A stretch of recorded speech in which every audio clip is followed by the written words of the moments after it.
नमस्कार दोस्तों। तो फ्रेंड्स, आज मैं आप लोगों को ये बताऊंगा कि कांच का निर्माण कैसे होता है, इसकी खोज कैसे हुई और आखिरकार ये बनता कैसे है। कांच का प्रयोग हमारे डेली लाइफ में बहुत सी चीज़ों में किया जाता है, जैसे कि mobile screen, car glass, mirror और टेलीविज़न वगैरह में भी कांच का यूज़ किया जाता है। तो आइए जानते हैं कि सबसे पहले कांच की खोज कैसे हुई थी। दरअसल कांच का इस्तेमाल आज से लगभग 4-5 हज़ार साल पहले से ही होता आ रहा है। इससे ये अंदाज़ा लगाया जा सकता है कि कांच का उपयोग ऐतिहासिक काल से मनुष्य किसी न किसी रूप में करता आया है। अब बात करते हैं कि कांच का निर्माण कैसे हुआ। तो ये बात है ईस्वी सन की पहली शताब्दी की, जब एक रोमन इतिहासकार प्लिनी ने इसका वर्णन किया था। उन्होंने कहा था कि बहुत साल पहले एक व्यापारी अपने जहाज में क्रूड सोडा नामक एक पदार्थ लेकर जा रहा था। रात को थक जाने पर वो व्यापारी एक रेगिस्तान में अपना टेंट लगाकर आराम करने लगता है, लेकिन अचानक उस व्यापारी को भूख लगने लगती है। तो वो खाना बनाने के लिए किसी बेस को ढूंढ रहा था। उसके पास बर्तन तो थे, लेकिन उस बर्तन को रखकर पकाने वाला सामग्री नहीं था। फिर अचानक उसे याद आता है कि मेरे पास तो क्रूड सोडा की ईंटें पड़ी हुई है, तो क्यों ना मैं उस ईंटे को ही बेस मानकर उस पर खाना बना लूं।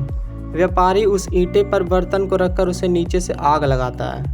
आग लगाने के कुछ ही समय के बाद सोडा मेल्ट होकर बालू के साथ मिक्स हो जाता है। उस व्यापारी ने देखा कि एक चमकदार चीज का निर्माण हुआ है, जिसे ही आगे चलकर कांच का नाम दिया गया। कांच का यह आविष्कार एक्सीडेंटली तरीके से हुआ था। कांच की इस घटना का कोई ठोस आधार नहीं है, यानी कि आप सीधा सोडा और रेत को मिक्स कर दोगे तो वो कांच नहीं बनेगा। ये तो आगे चलकर लोगों ने थोड़ा रिसर्च किया, तब जाकर के प्रॉपर कांच का निर्माण हुआ। लेकिन बताया जाता है कि उनमें आजकल के शीशों की तरह दर्पणों का प्रतिबिंब नहीं दिखता था। साथ ही वे आकार में बहुत छोटे भी हुआ करते थे। जिस तरह आज हम शीशे में साफ चेहरा देख पाते हैं, ऐसा साफ चेहरा देखने के लिए लोगों को 1835 तक का इंतजार करना पड़ा था।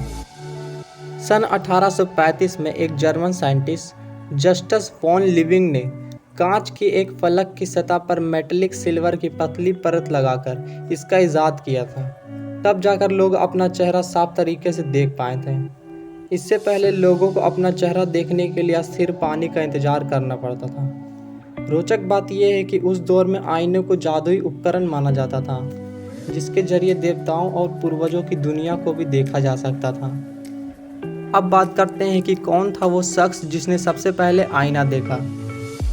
तो उस शख्स का नाम था तेबली, जिसने आईने को बड़े मोह से देखा था। इसके बाद उस कबीले के सरदार पूया ने इसे खुद देखना चाहा। खुद की छवि आईने में पहली बार देखा तो वो उछल पड़े। उसके बाद उसने तेबली को आईना पकड़ा दिया और अलग अलग एंगल से जाकर अपना प्रतिबिंब देखने लगे। वहाँ के लोगों को यह आईना जादुई लग रहा था, क्योंकि इससे पहले उन्होंने कभी भी ऐसा एक्सपीरियंस नहीं किया था। तो दोस्तों, ये तो बात हुई कि कांच की खोज कैसे हुई।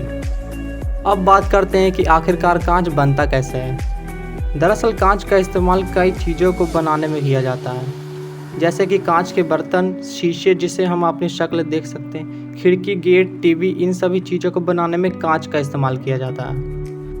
कांच मुख्यतः दो तरह के होते हैं, जिसमें पहला है सामान्य ग्लास और दूसरा है स्पेशल पर्पस ग्लास। जानकारी के लिए आपको बता दूं कि सबसे ज़्यादा यूज़ जो है वो सामान्य ग्लास का होता है। छोटे छोटे मिरर से लेकर बड़े बड़े घरों में भी सामान्य ग्लास का यूज़ होता है, जबकि स्पेशल पर्पस ग्लास किसी खास काम के लिए बनाए जाते हैं, जैसे कि बुलेट प्रूफ ग्लास। कार की विंडो ग्लास भी इसी ग्लास की बनी होती है। लेकिन 90% से ज़्यादा ऑब्जेक्ट सामान्य ग्लास के ही बने होते हैं। लेकिन ये कांच बनता कैसे है और इसे बनाने में किस किस चीज़ों का यूज़ किया जाता है। तो आपको बता दें कि कांच को बनाने में रेत या बालू का इस्तेमाल किया जाता है, लेकिन इसे बनाने में किसी आम रेत का इस्तेमाल नहीं किया जाता है, बल्कि ऐसे रेत का इस्तेमाल किया जाता है जिनमें 99% तक सिलिका मौजूद होती है। और इस तरह के रेत केवल बड़े बड़े रेगिस्तानों में ही पाए जाते हैं, जैसे कि थार और सहारा जैसे रेगिस्तानों में। कांच को बनाने के लिए हमें कुछ चीज़ों की ज़रूरत होती है, जैसे कि चूना, सोडा और रेत।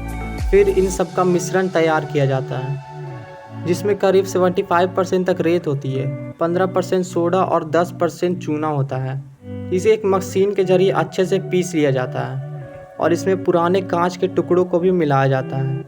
इसके बाद इसका मिक्सचर को एक भट्टी में पिघलाने के लिए डाल दिया जाता है। लेकिन आपको बता दूं कि इसके लिए एक ऐसी भट्टी की ज़रूरत होती है जिसका तापमान लगभग 1500 डिग्री सेल्सियस तक होता है। इतने ज़्यादा तापमान पर जो मिश्रण इस भट्टी में डाला जाता है वो पिघल जाता है और एक लिक्विड फॉर्म में चेंज हो जाता है, और यही लिक्विड फॉर्म पिघला हुआ ग्लास कहलाता है। यानी कि जब वह लिक्विड धीरे धीरे ठंडा होने लगता है तो वो कांच में बदल जाता है। इसके बाद इस पिघले हुए कांच को ज़रूरत अनुसार किसी सांचे में या किसी शीट पर निकाल लिया जाता है और इसे ठंडा होने के लिए छोड़ दिया जाता है। तो इस तरह से कांच से अलग अलग चीज़ें बनाई जाती है। इस कांच को आईने में कन्वर्ट करने के लिए इसके ऊपर लिक्विफाइड टिन चढ़ाया जाता है, जो कि कांच का पिघला हिस्सा बनता है। इसी वजह से कांच पे सिल्वर आसानी से चिपक भी जाते हैं। आपको बता दूं कि कांच के ऊपर जो सिल्वर या लिक्विड फॉर्म चढ़ाया जाता है उसमें कुछ केमिकल्स मौजूद होते हैं, जिसे सादा ग्लास पर डालने पर ही वो एक मिरर में कन्वर्ट हो जाते हैं। इसके अलावा आप लोगों ने देखा होगा कि कई कांच रंगों में आते हैं। तो ऐसा कैसे किया जाता है? तो अगर आप ग्लास में किसी खास तरह की प्रॉपर्टी चाहते हो तो जब ग्लास लिक्विड फॉर्म में होते हैं तब उनमें कुछ केमिकल्स को मिला दिए जाते हैं, जिसके कारण ये ग्लास रंगीन हो जाते हैं। तो फ्रेंड्स, ये थी ग्लास की कहानी कि आखिरकार ग्लास बनता कैसे और इसका निर्माण किसने किया। तो आशा करता हूँ कि आपको ये वीडियो इन्फॉर्मेटिव लगी होगी। नेक्स्ट वीडियो आपको कौन सी टॉपिक पर चाहिए कमेंट में ज़रूर बताइएगा। मिलता है अगली वीडियो में।